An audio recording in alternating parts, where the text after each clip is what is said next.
Hello,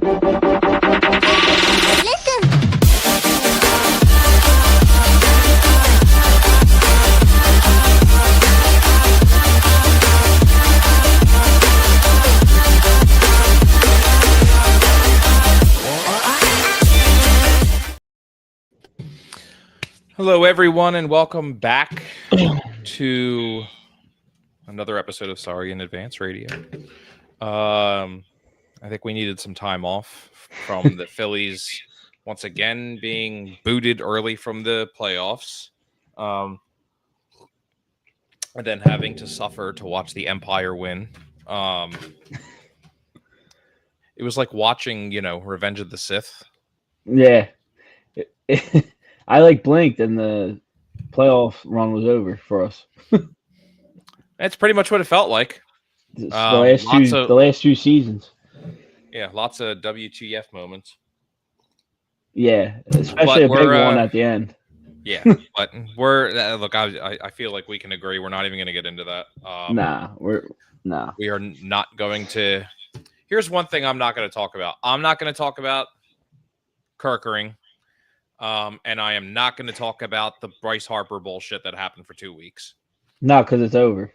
It's over. It's done with. Kind of like how Elliott Shore-Parks is still trying to ask A.J. Brown about if he wants to going to be traded. And I'm just like, dude, you are the nerdiest fucking guy out there, and you are an absolute awful reporter, news columnist, whatever. Like, it's just like, AJ, do you think you're going to get traded? Do you think you're going to get traded? Do you think you're going to get traded? He doesn't get traded. Did you think you were going to get traded? Did you think? And I'm like, shut up. It's not it's just not even him. There's like a handful of reporters that thought or think that there's an issue, which I don't know. There may or may not be, but he was never getting traded. No. It's like, I mean, look at Brady and Belichick. They were hip to hip for how many years, and they hated each other. Right. I mean, it's and I'm sure that it's like, you can hate each other and then have tons of respect for each other too. Yeah, I mean, like, look at last year, they won the Super Bowl. Right. I mean, what, Kobe and Shaq didn't like each other, but not at all, and they won 3 championships in a row. Right. It's like, let it the fuck go. Yeah. Like, please, I need a story. Please say something to me. Look at me. I'm the small guy. Look at me. Fucking loser. Anyway, Donna, hello. It's good to see your name again. And couldn't care less. Only watch one game. I will say I watch more than that. But did you see? Did I send you the video of the World Series MVP being named the left field wall? No, dude, but I don't even want to talk about that party. Like that. That was funny. That was actually funny, and I'm just like, but then I love them comparing it to Cespedes in left when. It's actually funny because when I was watching the game Saturday night, and Bo Bichette hit the 3-run home run, I'm like, oh, this is over. I was like, Blue Jays are gonna win the World Series. I wake up and I'm like, what the fuck happened? Dude, I legit, Jess and I both fell asleep on the couch. Same thing. It was 3-1. Yeah, he hit a bomb. No, actually, it was 3-0. I mean, when I fell asleep, it would have been 3. Yeah. So then it was literally like, I was like, whatever. And then I was flipping back and forth between them and the Flyers getting smoked. And I literally just fell asleep on the couch. She fell asleep. I woke up and I was like, all right, come on, let's go to bed, whatever. Didn't even care what time it was. Turned the TV on. The game was still on. Real quick. Saw Will Smith's home run, and I'm like, and back off. That's what I woke up to. Like, that was probably, I don't know, 11:30, midnight. I don't know. I'll say this: I don't think I would want to be in a World Series the way the Blue Jays lost. I would have just much rather not made it. Well, I the people saying like, oh, like, that's revenge for Joe Carter's home run, and I'm like, no, was it? I'm not gonna lie, like that. That's got to be the worst. That's got to be heartbreaking. Like literally heartbreaking. I mean, you lose an 18-inning game. I after that, I'm like, they're done. They come out, they win the next game. Taking 2 out of 3 from LA too, in LA. Yeah, and then I don't know what the fuck happened with the double play. You got the wall out there in Toronto. Like it was just insane. Yeah, there was a lot. I mean, people judging kind of for Leffa, then pinch running for Bichette. I mean, Well, he could barely run. Right, and I'm like, if Like, that's the case, like, should you even be playing? Like, they were actually like, I don't know. It went 7 games, but the Blue Jays were doing good without him too. So it was like, no harm, no foul. then I think I mean he don't play. You don't get that 3-run home run in Game 7. You How go do you to know it even goes 7 games if he doesn't play? That's what I'm saying. It's just like it's too many what ifs to be really doing all that. yeah. So we'll start off with that. So this is strictly a Phillies episode tonight. Because the Eagles were on a bye week. Somehow the Eagles got so much better while we were off. The whole NFC East just plummeted while we were off. The NFC East is over. Like seriously, like the Cowboys are being the Cowboys. Jaden Daniels was that sucked. Like he's a rival and everything. That sucked. That injury. He's been, but you know what? He's been hurt so many times this year. Like, well, I was gonna say they're not even really looking that great anyway. No, and I said that I think I said that to you in the beginning of the year. I said that it's like a flash in the pan with them. Like last year was their year. Oh yeah, but I mean, I figured it was going to be us and them for like fighting for the division at least. At least some fight. First and second, like even them as a wild card team. But I didn't realize, I guess, or I just forgot that they had like the oldest roster in the NFL. Yeah, or second oldest, and I'm like, well, what the hell did you like? So Dan Quinn is stuck there with like Debo Samuel, who's like 35, aging Zach Ertz. Yeah. They got Terry McLaurin, who barely plays. Who didn't even really want to be there, it seemed like. So No. And then you just lost your quarterback, and now you're stuck with Marcus Mariota. And a backup running back, because Eckler got hurt. Right. Well, good, because the next time that we play them, then he can't, run for 80 yards and also get like 70 yards receiving like he did last year. Yeah. But related to the Phillies in Toronto is the rumor that Don Mattingly coming here. Well, yeah, it's that they could ask him to be the bench coach, which I am 100% on board with that. Yeah, I mean, it makes sense. I mean, Preston's here. Right. Isn't he? Isn't he the GM? Is he the GM? That's like, we never talk about that. Like, we know who Dombrowski is. We know who Middleton is. It's a weird dynamic. It's a weird dynamic. It's not like the Ruben days where like he just ran the team, or like Pat Gillick. But we knew who Clintack was because we hated him, and he was an idiot. Right. I mean, the only good thing he did was get us Bryce Harper. Yeah, that was Middleton anyway. I watched the documentary like 17 times. That was Middleton. Yeah. So yeah, that I don't know. I would be perfectly fine with that move. I think it'd be a nice, experienced presence. I mean, like for reading about it today, is they really give a lot of credit to Mattingly for getting the team, Toronto, where they were to make a run. Which I think is like bizarre because normally, like with a bench coach, like they're quiet. Well, I mean, you figure what their Schneider, their coach, has only been there for just the second year. Yeah. So I mean, they probably brought Mattingly. I mean, they brought Mattingly in 23 as a bench coach, as to help whoever like right the ship, and then but not be a main, the head coach. And then I'm sure he helped Schneider along the way. So I mean, like really, and then for them, the biggest thing that I read on like not the biggest thing, like the same thing I read in all these reports is that like they left on incredibly good terms. Like, so I'm confused as to why he wants to. Maybe he wants to come down here and be close to his son, family. Yeah, I mean, I don't know. Or he knows that if the Phillies fail to make playoffs this year, he will be managing. I mean, probably. Here's what's funny is, so I typed in Don Mattingly kids on Google. So Preston Mattingly comes up, and then Jordan Mattingly comes up, and that's definitely a picture from being arrested. Nice. Yeah, that is. Oh, here it is. Don Mattingly's son wrecked car while drunk. Who, Preston? No. Hold on. Here's the article. It's on the New York Post. Don Mattingly's son wrecked car while super drunk, then tried to sell it. Cops. That dude sounds like a character. And tried to sell it afterwards. Try to Jordan sell William the car? Mattingly, where cops, he crashed his car into a median while inebriated before driving to a local dealership to try to sell it. Wow. You have any idea how many times he will be asked about that if he comes and works here? What year was that? 22. Okay, that's okay. So 3 years ago. Wow.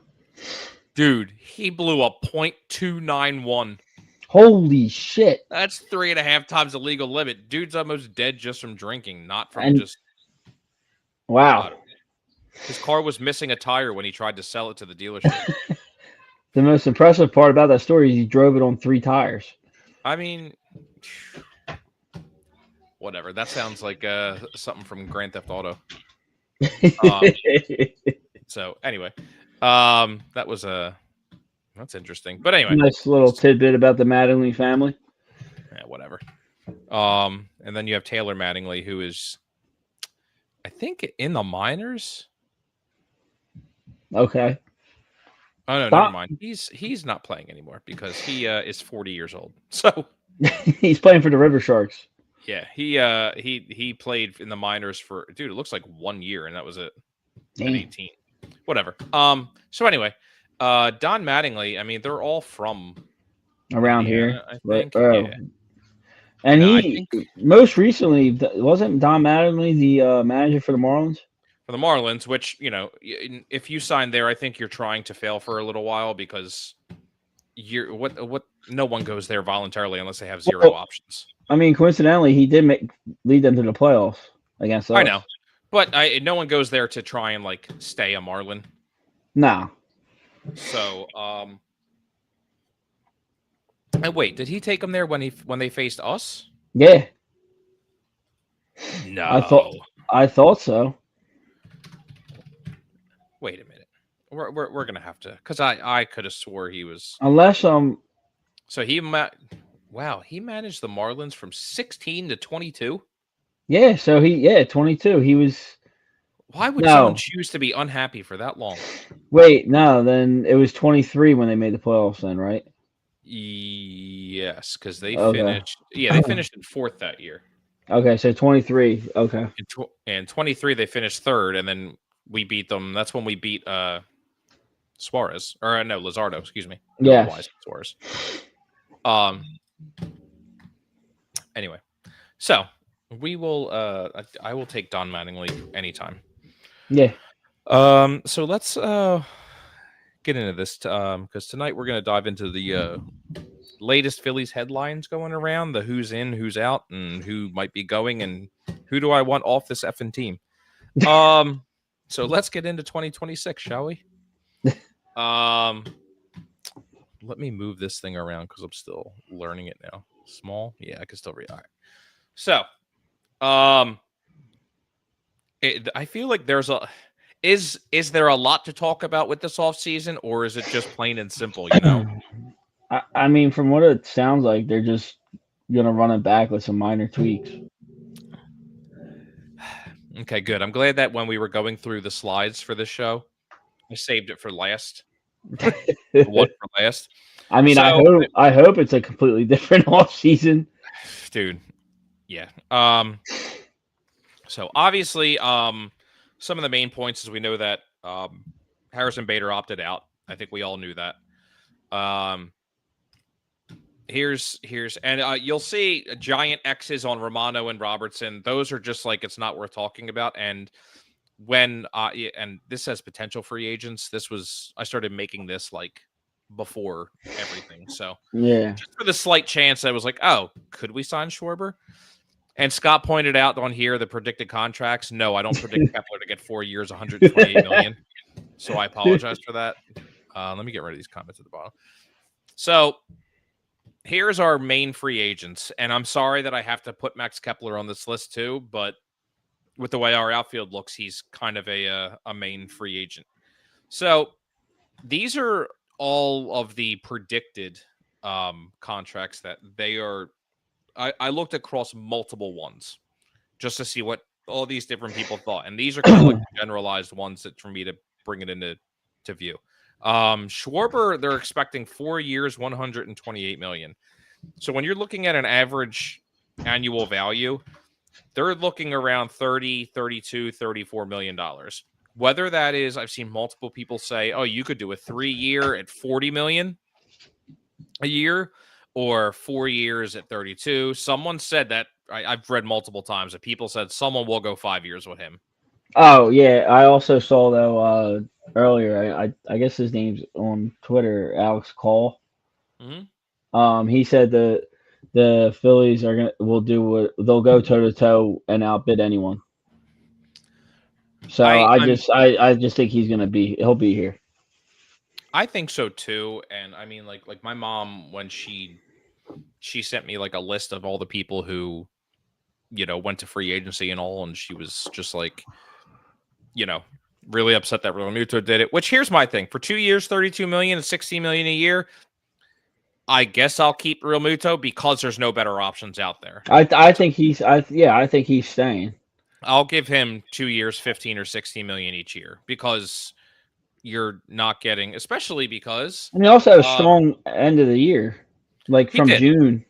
And I mean, we all have to accept the fact that he is not what he is. He is not the best catcher in baseball. He is, I don't know if he's top, I don't even know what the fuck to say. Top 5.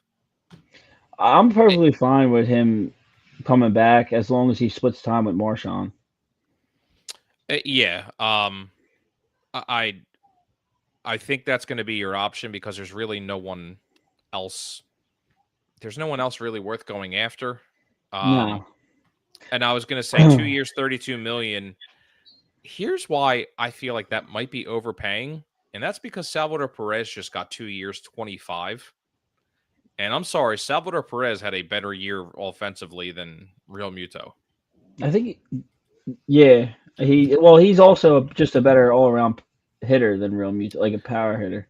Yeah, but I mean, he had 30 home runs, 236, and 100 RBIs last year, and that is at age 35 on a shitty Royals team. On a Royals team that was supposed to do a lot better. Yeah. But I mean.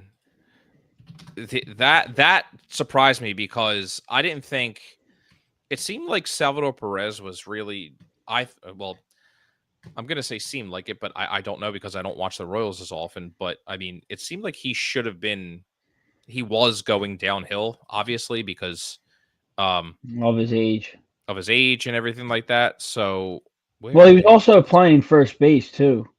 Well, right. So here, let me. I actually think he was playing first base a lot last year.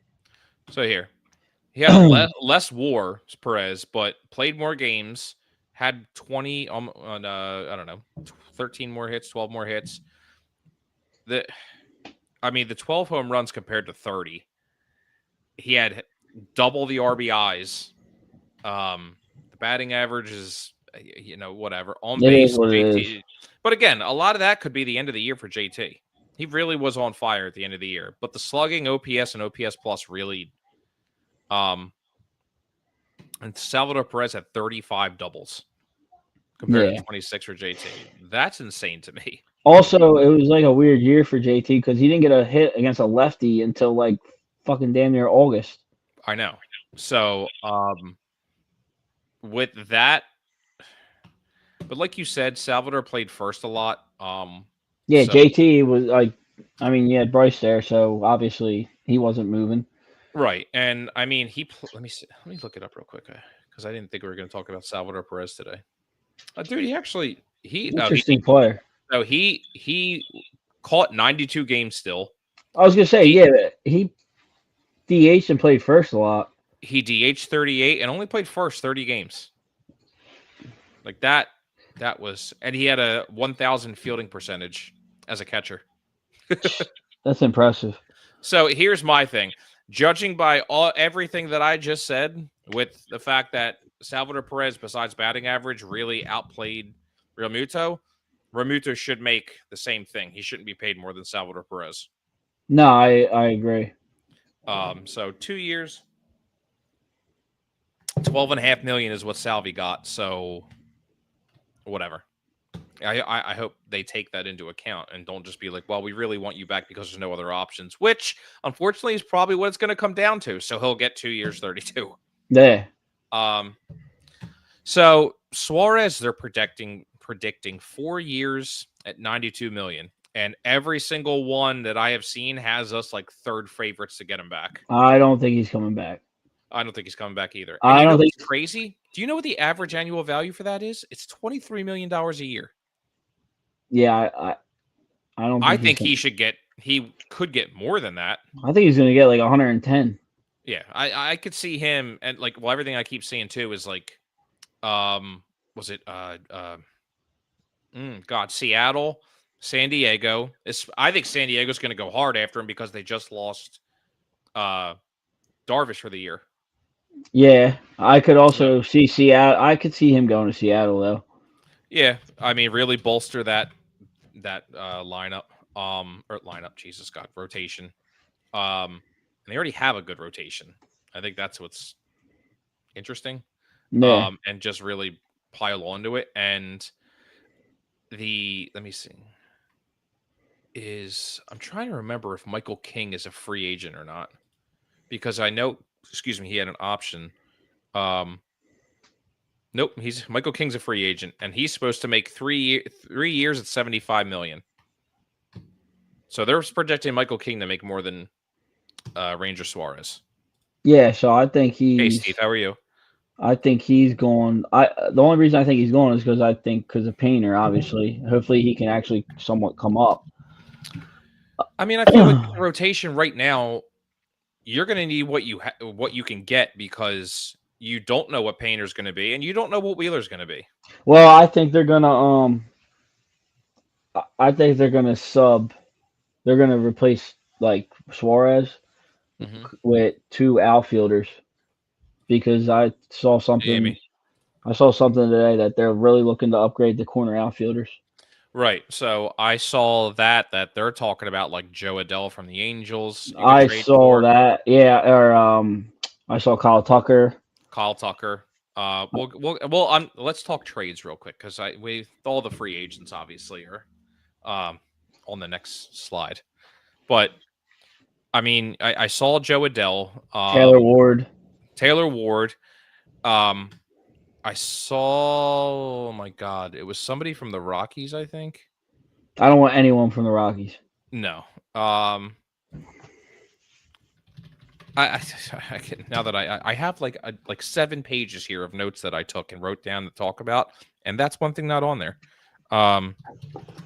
So here's one thing I think we can all agree on. Stephen Kwan, that's the other one. Oh yeah. Taylor Ward and Duran, but I don't see that happening.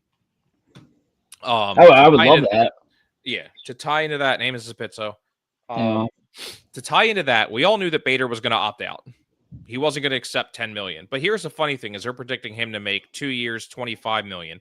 So he opted out for 2.5 million, or for 2.5 million less than what they're predicting him to sign up. I think he'll get more than that. So I think he's going to come back. Are you really? Yeah, I think he's going to come back. But like I said, I also think though, with him coming back, you're not signing. It's an exaggeration, John. Shut up. You're not signing Ranger. You're getting rid of, like, Max Kepler's not signing, and you're obviously freeing up money with Castellanos, hopefully. Yeah. So I mean, you have enough money to go out and go get 2 improved corner outfielders. But I mean, you have to figure. All right. So Schwarber's, because here, the right now the Phillies have a payroll of, I think, this is current. This is including Alvarado, who we picked up his option, which I know some people were kind of just like, why? And they needed to. They need it. You need that arm. He's a power arm. He's good. You know, it's that. I'm over that. I don't give a shit if you kick. You know, if it happens again, then yeah, Well, he's suspended for a season anyway if it happens again. Yeah. So that won't matter. Um, the Phillies currently have around 170 million in guaranteed money for 8 players. So their estimated adjusted payroll is about 179 million for 2026. I think after the 9 million for Jose Alvarado. And who knows? They could also do a lot. I mean, they could trade Walker. He got his value up.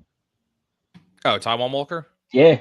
Yeah, I don't think anyone's taken that whole contract, and neither with Castellanos. So that's going to be money that's tied. But again, I mean, like if you're, it really depends on what they want to do trade wise and how heavy they want to go. Like, you know that you can get.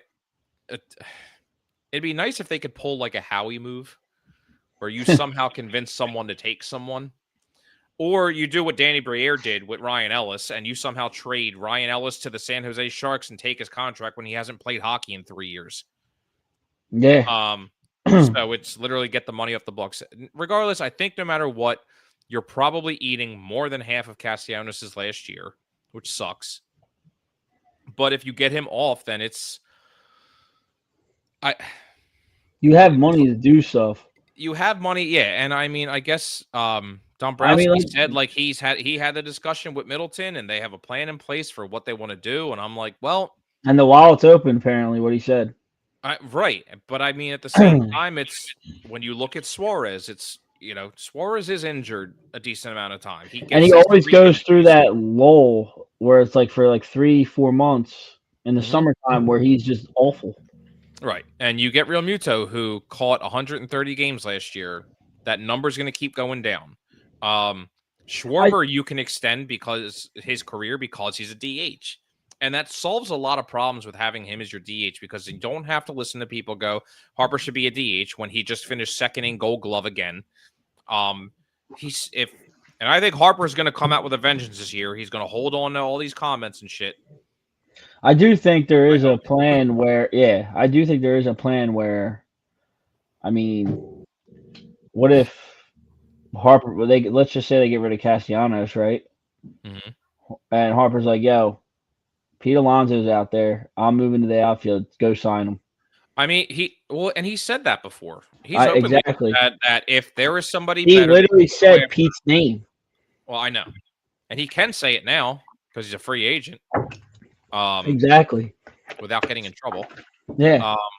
But I mean, and you could actually, I mean, you could do that, and then you sign Bader, and you move Marsh to right or to left. I'm sorry, and Bader plays center, and then you have Harper in the outfield too. I agree, but then and that upgrades it. It does. I know they're planning on having, Crawford come up though. I mean, Dombrowski already said that like the path is laid out for him to come up this year, hopefully. Yeah, but you know he has to say that because he is a top prospect and everything, and who knows, they could trade him. True. Here's the funny thing about Crawford too, and I thought about this. Like, I mean, I remember when Carl Crawford played. Like, Carl Crawford was a stud. He was a stud. But at the same time, like, I think when I don't know if they're trying to compare him to his dad or Justin to his dad. Like, obviously, Carl Crawford never hit over 20 home runs in a season. He had 136 total, which I know the biggest thing that they're complaining about when it comes to Justin is his hitting, and like he hits the ball into the ground and everything like that. But his speed is ridiculous. His playing the outfield is great. And I'm sitting there thinking, like, I'm sorry, that sounds like his father, who had, let's see, 19 triples in 1 year, 15, 16, 10, 13, and then was getting doubles galore, hitting for average. And I'm like, it's not flashy now. Like, it's not what people want. Cool. Are World Series championships flashy? Because that's pretty fucking cool too. Oh no, I'd rather have Justin Crawford hit 30 home runs, but instead of win a World Series. That's, to me, that, like, I'm not saying you, but like, if that's the reasoning, then that's what I'm hearing. Is, well, I need him to hit home runs. He's not, getting on base and hitting doubles and scoring. Well, oh, I'm sorry. So if he becomes a leadoff hitter and we have 2 men on base, it really worked out when Turner was healthy and would get on base, then steal second, steal third, and we were up 1-0 with one out in the first. Yeah. One name that always came to mind to me was Juan Pierre. Like for Justin Crawford, I'm like, dude, like Juan Pierre doesn't have 20 home runs in his career. Or Ben Revere. Yeah, well, fine. Like I'm just saying, like Juan Pierre is a 295 hitter, had Yeah. 94 triples, 255 doubles. I don't give a shit if you can hit a home run. Are you getting on base? Like that's all I care about. Can you steal? Oh, he hits the ball into the ground. Okay. What if he can beat every throw out? I don't care. Like Yeah, so, I think I'm and agreeing with you, but I think, like I said, like I mean, they could go that route where, like I said, Harper moves to back to right field, and they sign Alonso, and then Bader, if they do re-sign Bader, he goes to center, Marsh goes to left, and they end up, who knows, maybe they end up trading Crawford and somebody else for another pitcher. see, mine I think is they trade Marsh. I see. You get them. You get them. That's extra I could money off the also books. I could also see that too because he had a great year. Right. He had a very good year. Very good. Very very good second half. He really turned it on when he came back from the injured list. So Yeah, I think that is more likely because Marsh isn't the best outfielder. Because my other option was say you don't get Alonso, you keep Harper at first, then Marsh goes to right field. You have Bader in center, and you have Crawford in left. yeah, Your weakest outfielder is still in right field, and he's better yeah. than Castellanos at that point still. Well, yeah. I just think if Crawford's coming up, he's going to be on a very short leash, and I don't think. Uh, I mean, But I mean, that makes me think that if that's the case, like if he's like on a short leash to be sent down. like I don't know. Like I just feel like if he struggles the first month and a half, he's not gonna be sent Well, if that's down, the or case, he's gonna be sent down. then they're gonna ripped into for the fact that they dealt with Johan Rojas for 3 years, and you automatically send Justin Crawford down. Yeah. No, I just I like they're in a weird spot because like they could easily upgrade the outfield by just moving Harper to the outfield and then signing Alonso. But then you're So, getting rid of a gold caliber first baseman. And Alonso but isn't. Alonso's good. Don't get me wrong, but but I mean, at the end of the day, the Phillies do need more offense. I mean, look at their offense in the playoffs last 2 years, right? yeah, I mean, it um, just it fizzled out. yeah. Um, I don't know. I just feel like Alonso. I don't see him coming here. I I don't really see it don't. either. But like I said, Um, like there's a lot that they can do to upgrade the corner outfield positions. Alonso only had 10 errors, had a 992 fielding percentage, so that's actually not. Terrible. But played at 160 games. So, I mean, that's, Harper doesn't, and I don't, I'm not bashing Harper, trust me, but I'm just like, you know, Harper only had 2 errors at first base. Fuck Alonso. Um, but again, only played 130. Anyway, so I don't know. It's nice to have these options. Obviously, not all of them are going to happen. What I would like to see is Just them improve the team. just improve the team. But Don't run it back. I, I feel like, but I mean, if we're saying keep Schwarber and keep Bader, the majority of the team's back already, and Realmuto. Where else are Yeah, you? but you're getting rid of Ranger. You're getting rid of Casty. I Well, it mean, doesn't look Casty good that you're damn getting near. rid of one. The biggest strength of our team was the starting pitching, and that's the one thing you're losing. So I you know what know. I mean? No, I know. I get it. I like I said, they have a couple different options that they could go. Yeah. Um. So here's all the biggest rumors I saw for the Phillies' top people to go after, and obviously, so I say they're all outfielders. That's with a grain of salt when it comes to Ryan O'Hearn because he's not. Um, Ryan O'Hearn DH'd a lot and played first a lot last year. He only played the outfield like 30 games, I think, last year. Um, so that's, but again, with what you're saying, Ryan O'Hearn last year had 17 home runs, hit 281, and was above average on base percentage. Um, he had, and this is between Baltimore and San Diego. So for the season, he hit 281, 21 doubles. But I mean, like I said, for last year, he Played outfield 23 games. He DH'd 50 and then played first 75. So there's another option really at first base if you want to send Harper to right field.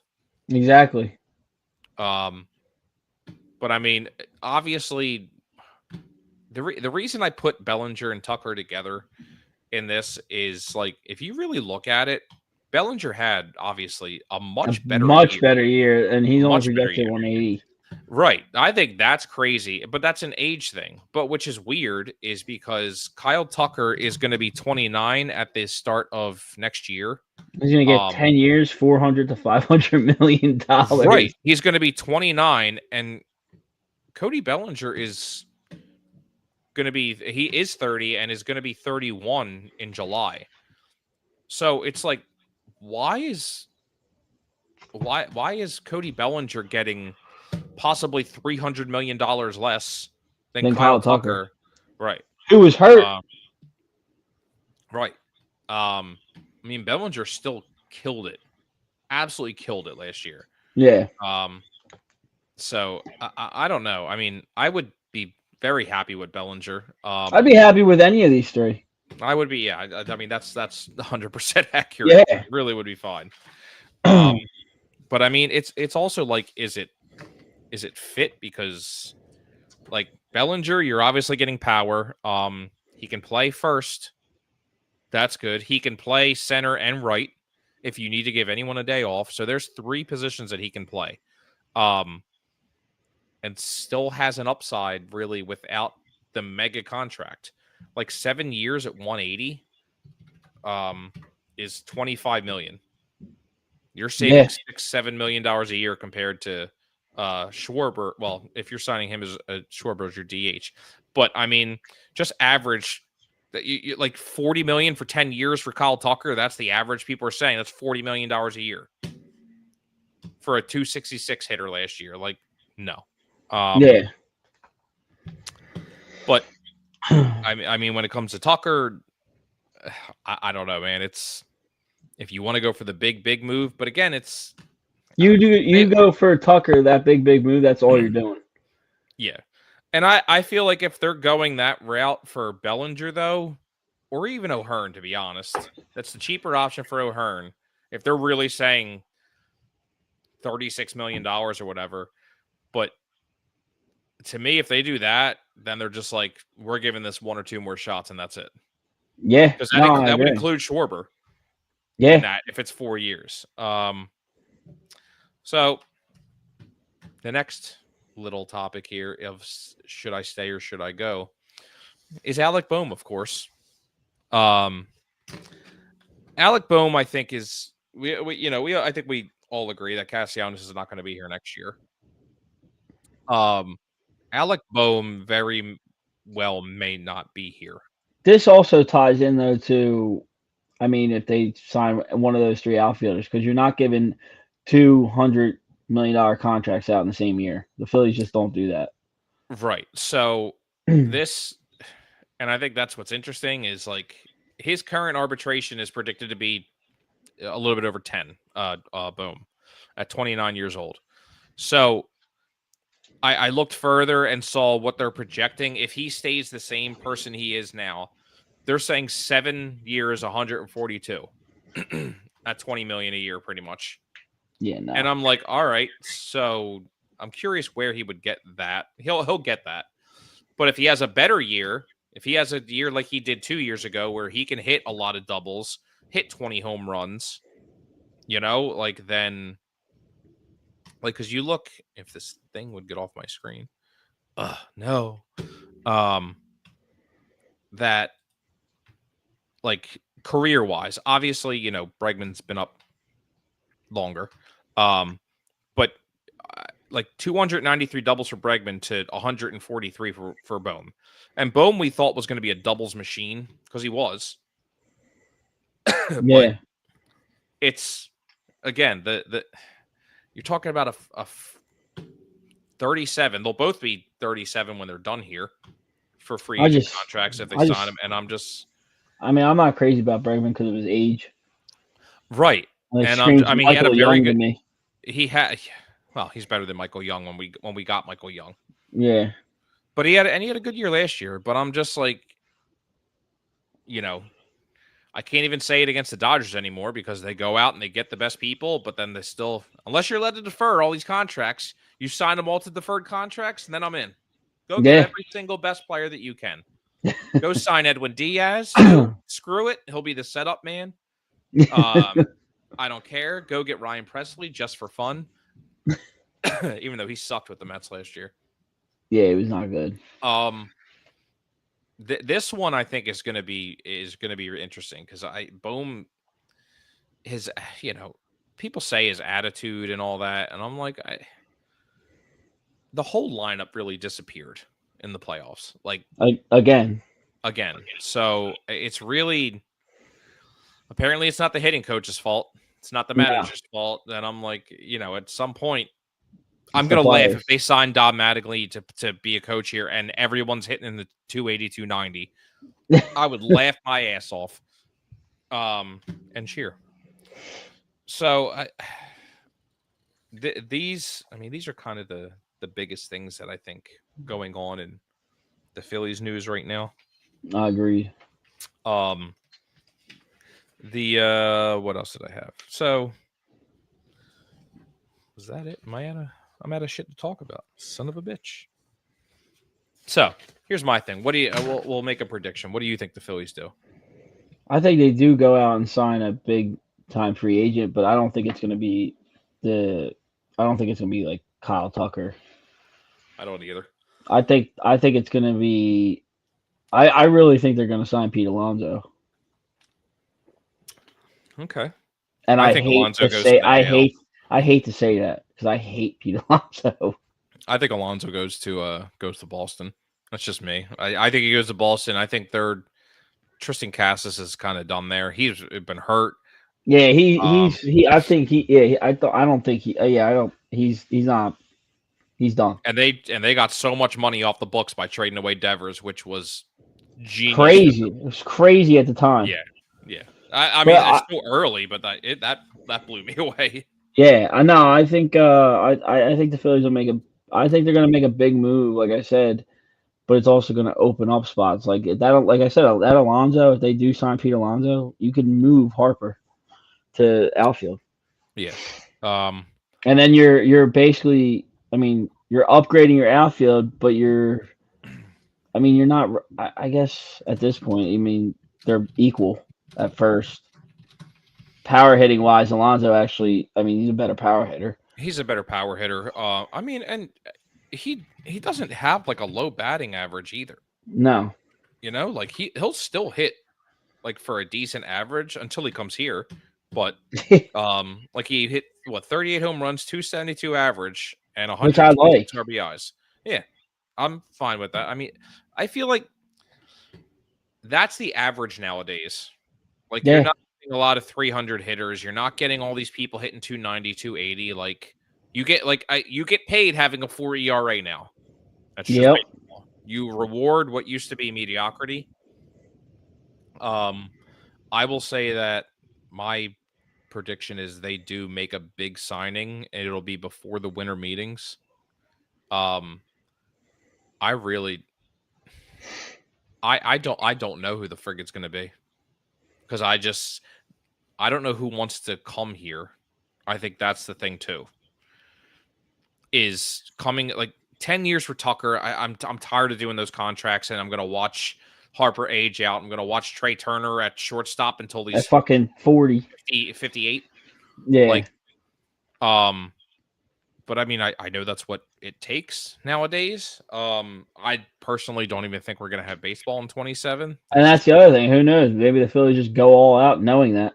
Right. So, I think that'll be an interesting one. But our last topic to completely negate everything we just talked about. Should the Phillies actually spend money on top free agents? Because of what you have on this team? I mean, at this point, why not? Do you have to, or is it because it's going to be long-term contracts and you're going to be stuck with them? Like you figure Bellinger, if they said 7 years, that's 37 years old when he's done. Like you said, though, Might not have baseball in 27, so why not? True. Well, that doesn't bode well for 28, 29, 30, and They'll be well rested. that's true. Unless you're like Chris Sale and you fall off your bike and break a rib. Um, this is going to be a It's gonna be interesting all season. interesting because I saw so many reports like, oh, the Mets are going to go after this guy. The Mets are going to go after this guy. And it was funny. I was listening to the podcast I listened to, Smartless with Jason Bateman and, well, oh my God, Will Arnett and Sean Hayes. And so I'm still back in like early 2024 catching up on all these episodes. I'm actually pretty well caught up because they started this in COVID. Yeah. And I'm like, wow, I've caught up on 4 years of episodes in like a year. But they had Rex Chapman on this specific episode last year. Maybe it was 2 years ago. I don't know. And he started a podcast about having owners of sports teams on and like stuff around like that. Okay. The podcast only lasted like a year, but it was like them discussing how owners think they should have a say in like managing the team and all this when it's just like, people who don't know the sport but just own a team, stuff like that. And I was like, oh, like Steve Cohen? Yeah. Like how he's just like, oh, I'll just get all this. And I'm like, yeah. And it's funny just watching. Now I can't talk shit really because the Phillies did the same exact thing. With Andy McPhail. Well, yeah, but I'm just saying, and we imploded and sucked. But it's just like you spend all the money on, oh, I'm going to go get the best guy, not the right guy. So I think that ties into this free agency is maybe you don't have to get the best player. You have to get the right player. Yeah, the right plug-in. So, but Donna, yes, we'll end the podcast with fuck the Mets. Yes. That was all I had. That's all I had too. All right. It's good to be back. Yes, it is. And go Birds. Kick some ass. Go Birds. For love of God, Phillies. Don't piss me off. But I will see everybody later. Bye-bye. Later.